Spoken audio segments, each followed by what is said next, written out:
Assalamualaikum warahmatullahi wabarakatuh.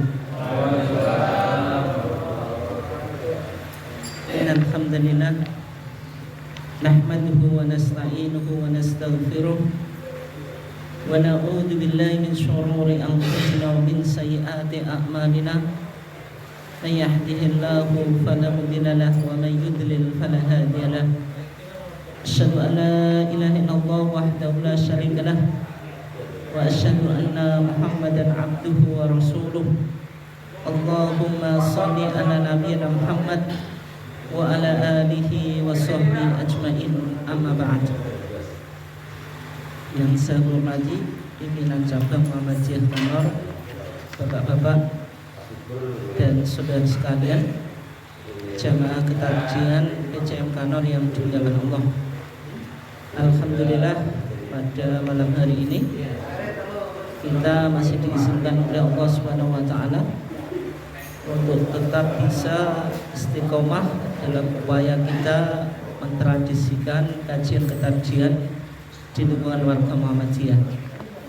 Salawat dan salam semoga senantiasa terlimpahkan kepada uswah kita, kedua kita, Nabi Muhammad sallallahu alaihi wasallam, keluarganya, sahabatnya, dan seluruh orang yang mengikuti sunnahnya sampai hari kiamat. Bapak dan saudara sekalian yang dimuliakan Allah, karena kita masih di bulan Syawal, insyaallah ngaji kita juga ngaji perdana setelah kita melewati bulan Ramadan. Oleh sebab itu saya ucapkan taqabbalallahu minna wa minkum sholihal a'mal, kullu amin wa antum bi khairin. Mudah-mudahan ibadah yang kita lakukan di bulan Ramadan, puasa, sholat, sedekah, zakatul fitri dan seterusnya, itu diterima oleh Allah Subhanahu wa taala. Bapak dan saudara sekalian yang dimuliakan Allah, karena untuk malam ini ketoknya spesial, betul. Sing spesial apane aku ya ora paham. Tapi ketoknya ngaji ini akeh to saidik. Saidik. Sing akeh apane, Pak? Sing akeh mangane yes. Mangane akeh ngajine. Ngajine akeh lho enggak. Nek akeh sing liyane gak trimo. Ngajine nek iso saidik, terus mangane nek iso apa? Akeh. Bener lek Ci. Panitia gak rugi. Oh malah seneng seneng. Bapak dan saudara sekalian yang dimuliakan Allah, insyaallah kurang lebih 15 menit aja ya. Cukup ya 15 menit. Kakek nualan. Terus pirang menit gajine. Kurang dari 15 apa? Menit ya. Nah, kita akan mengkaji tentang pemikiran Kiai Haji Ahmad Dahlan, yang mana topik ini sudah pernah kita angkat sebelumnya ya. Tapi secara khusus kita akan bicara tentang spiritualisme Al-Ghazali dalam pemikiran Kiai Haji Ahmad Dahlan. Jadi topik kita apa? Spiritualisme Al-Ghazali dalam pemikiran Kiai Haji Ahmad Dahlan. Kita akan mencoba melihat bagaimana Kiai Dahlan itu dipengaruhi oleh Imam Al-Ghazali. Ini penting, Pak. Kenapa? Karena Al-Imam Al-Ghazali itu lebih diposisikan sebagai ikonnya tetangga sebelah. Yang bicara Al-Ghazali itu orang Muhammadiyah atau tetangga sebelah, Pak? Rata-rata tetangga sebelah gitu. Yang mengkaji kitab-kitab Al-Ghazali ya rata-rata tetangga sebelah.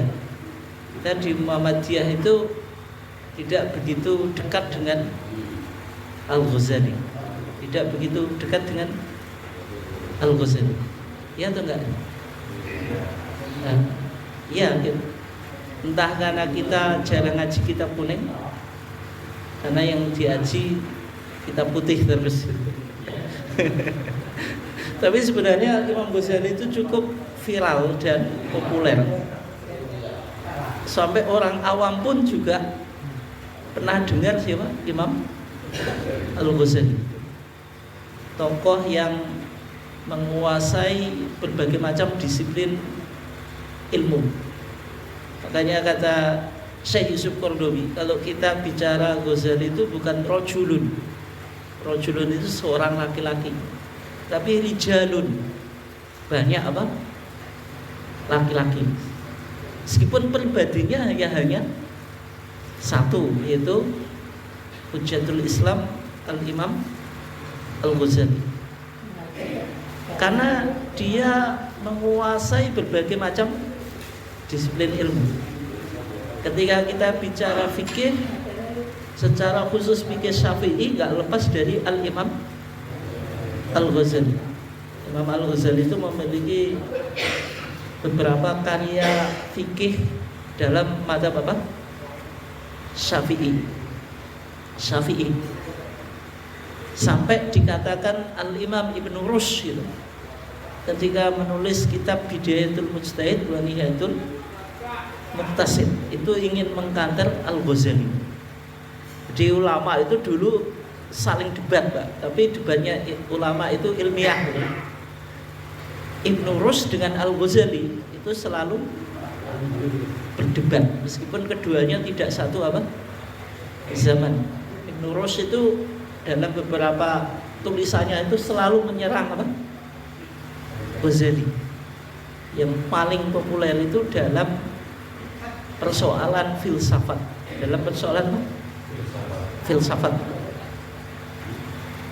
Karena Ibnu Rushd itu kan terkenal sebagai syarihu Aristo atau komentarnya Aristotle atau Aristoteles, salah satu dari 3 serangkai filosof dari Yunani.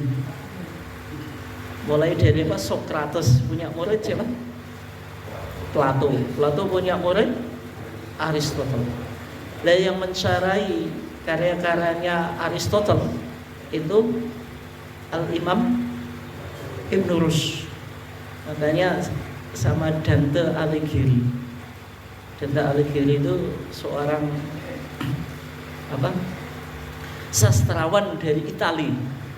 Dia menyebut Aristotle itu the greatest commentator of Aristotle, pensyarah terbesar karya Aristotle. Itu malah Al-Imam Ibnu Rushd.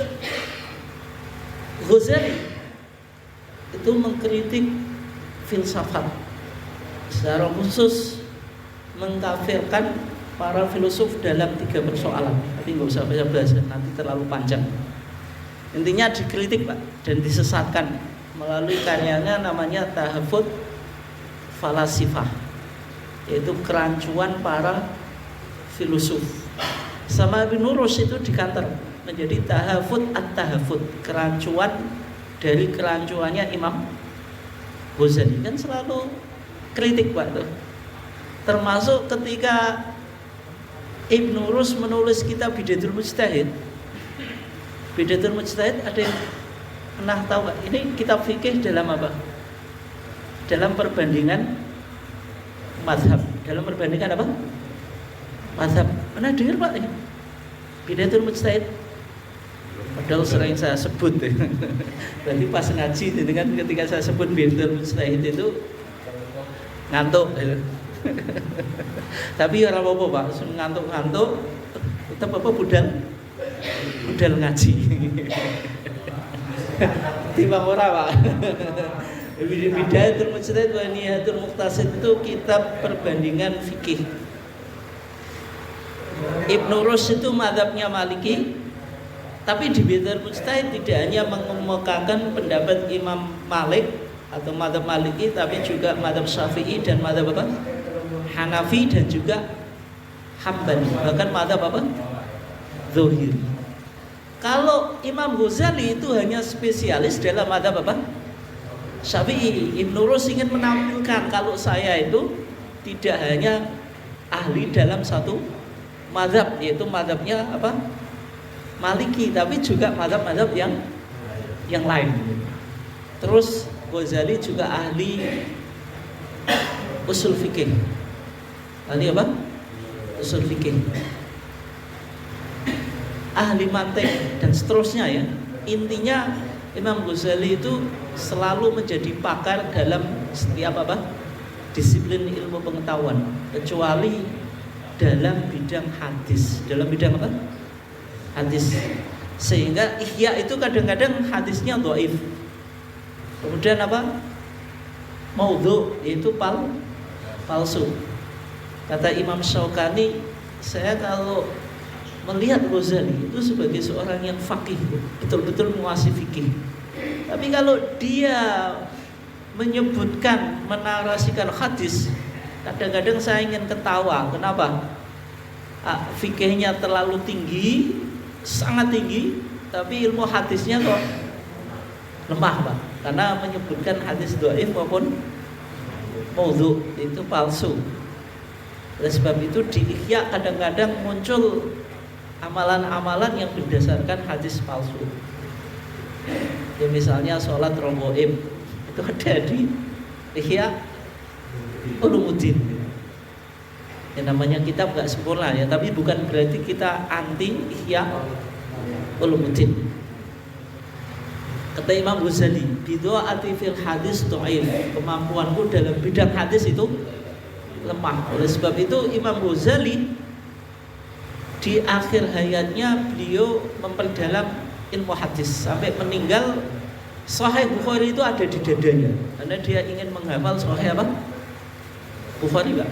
Coba orang meninggal di dadanya ada kitab. Karena itu kalau nggak ulama kan nggak seperti itu, Pak.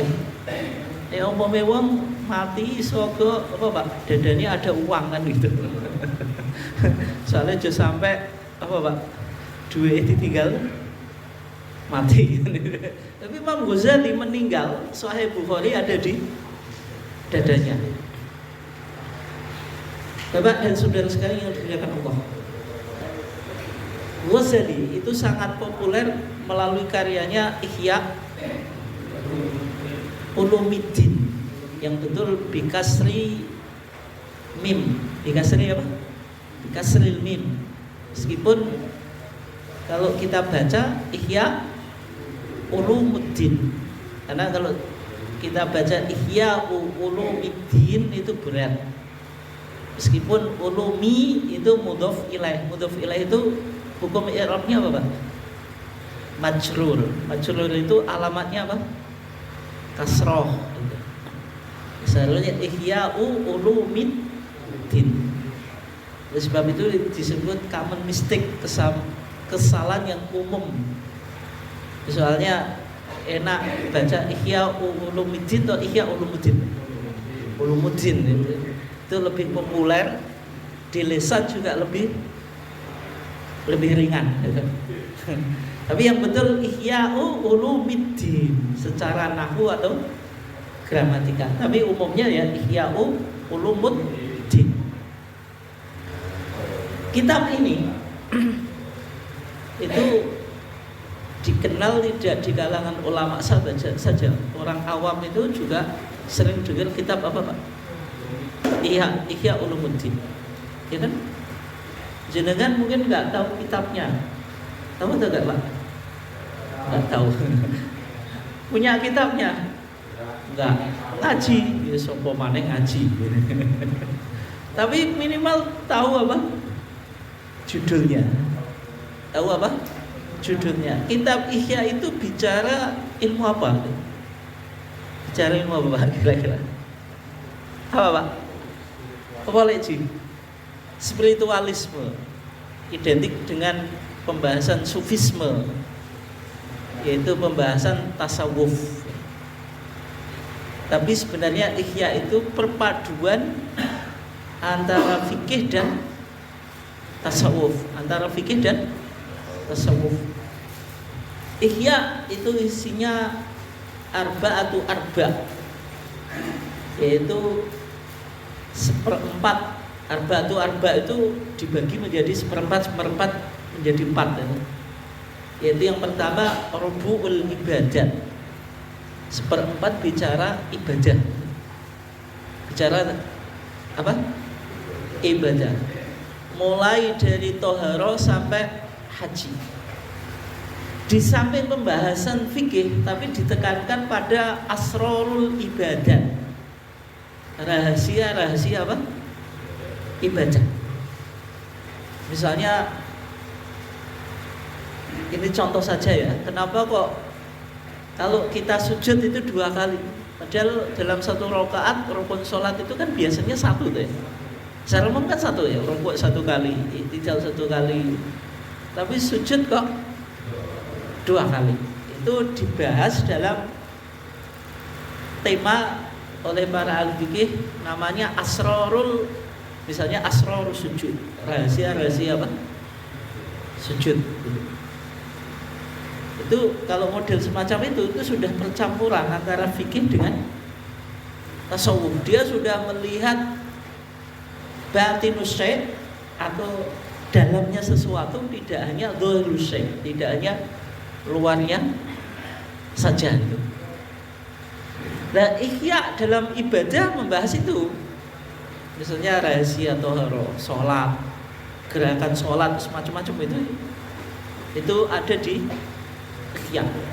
Kemudian yang kedua itu rubu'ul adat, seperempat bicara tentang adat kebiasaan. Misalnya adab tidur. Adab apa? Tidur. Mau tidur apa yang dilakukan? Bangun tidur. Kalau jenengan bangun tidur, pertama kali yang jenengan lakukan apa, Pak? Doa. Gaya tenan ya. Nyekel HP itu doa, Pak. Doa ya. Habis doa apa, Pak? Yang jenengan lakukan apa? Hah? Hijab. Terus pakai baju. Ketika pakai baju itu diniati atau enggak? Enggak atau ya? Padahal itu kalau diniati jadi ibadah itu. Kata Imam Ghazali, pertama kali baca zikir itu doa setelah tidur. Setelah itu pakai baju, niat seterul aurah, menutupi aurat. Terus itu nanti masuk WC, itu masuk kamar mandi ya. Terus dan seterusnya ya, wudu, istinja dan seterusnya ya. Terus persiapan sholat subuh, melakukan qobliyah dulu. Nah, itu contoh rubu'ul adat, bicara tentang adab tidur gitu. Adab apa? Tidur. Pokoknya dari tidur sampai bangun, atau dari bangun tidur sampai apa? Tidur lagi itu. Jadi from wake up to sleep gitu. Dari bangun sampai apa? Tidur. Semuanya itu ada adabnya. Luar biasa agama kita itu. Ya kan? Dan ada daily schedule, aktivitas keseharian, rutinitas gitu. Tapi semuanya dihubungkan pada hablum minallah, yaitu secara vertikal dan juga secara apa? Horizontal atau hablum minannas. Terus yang berikutnya rubu'ul munjiyat, seperempat bicara hal-hal yang menyelamatkan dari akhlak-akhlak yang baik, jujur, kemudian apa? Sabar, sabrum dan seterusnya. Itu disebut apa? Munjiyat. Yang terakhir yaitu rubu al-muhlikat, bicara tentang seperempat hal-hal yang membinasakan. Contohnya apa, Pak? pemarah, sombong, dan seterusnya. Itu pembahasan apa? Ihya Ulumuddin. Terus sebelum saya tutup, ini saya ngomong bisa berjam-jam lagi mukadimah. Nanti lagi ya. Lagi ngelirak iso apan bali. Maka saya tutup ya. Hubungannya Ghazali dengan Kiai Dahlan itu apa? Ya, dalam penuturan Kiai Raden Hajid ya. Kiai Raden Hajid itu murid termudanya Kiai Dahlan. Murid termudanya Kiai Dahlan. Kiai Raden Hajid itu lulusan Pondok Termas. Termas itu mana, Pak? Pacitan.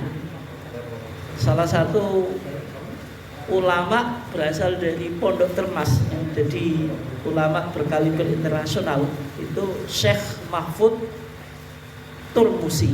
Syekh Mahfud ya Bang? Turmusi. Turmusi itu Termas.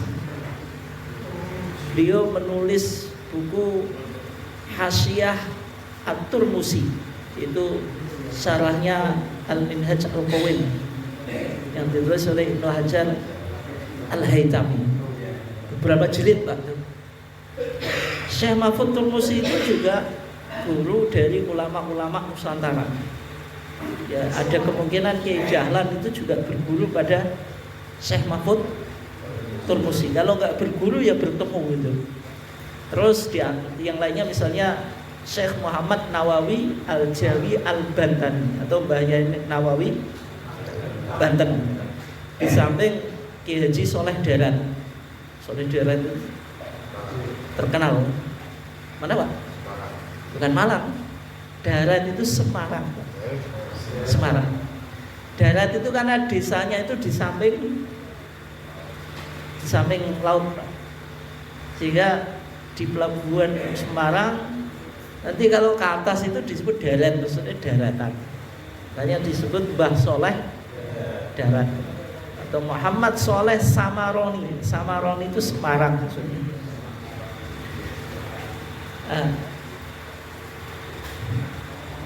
Kiai Raden Hajid itu 1916 sudah keluar dari pondok pesantren Termas. Pada waktu itu usianya 19 tahun.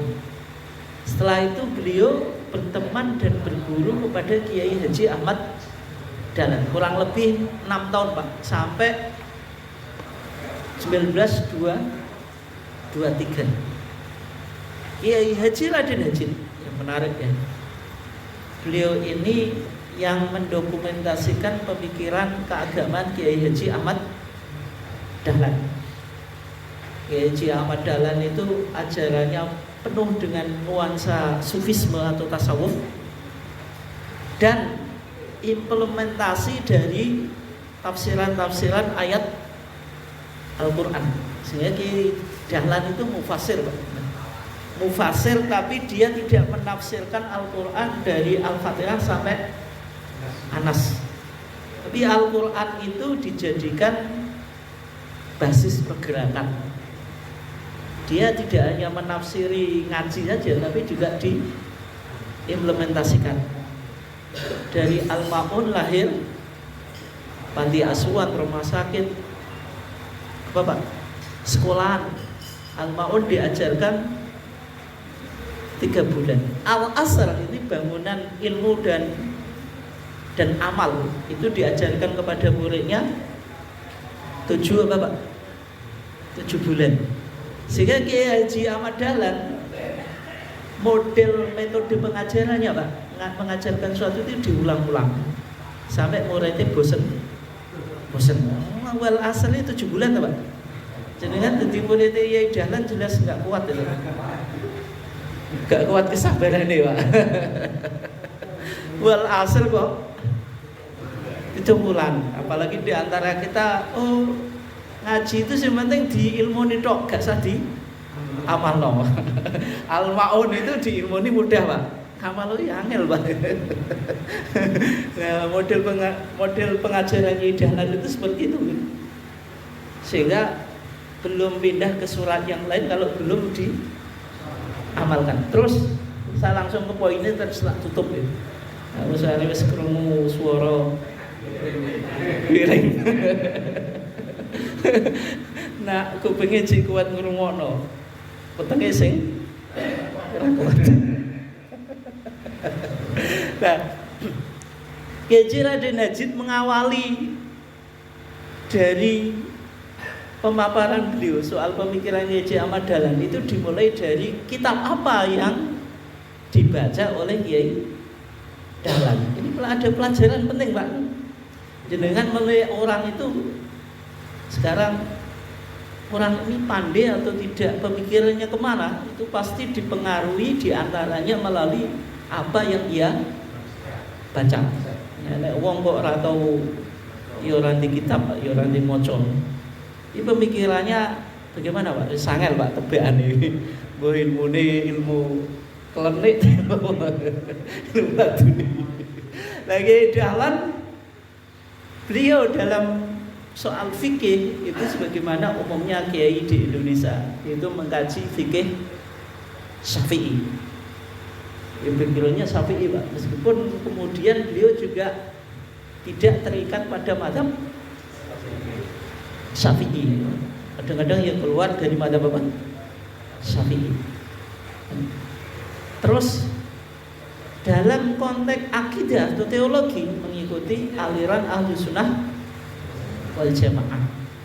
Kemudian dalam tasawuf itu membaca karya-karya Imam Ghazali. Di antaranya yang disebut secara langsung itu Ihya Ulumuddin, terus kitab Bidayatul Hidayah.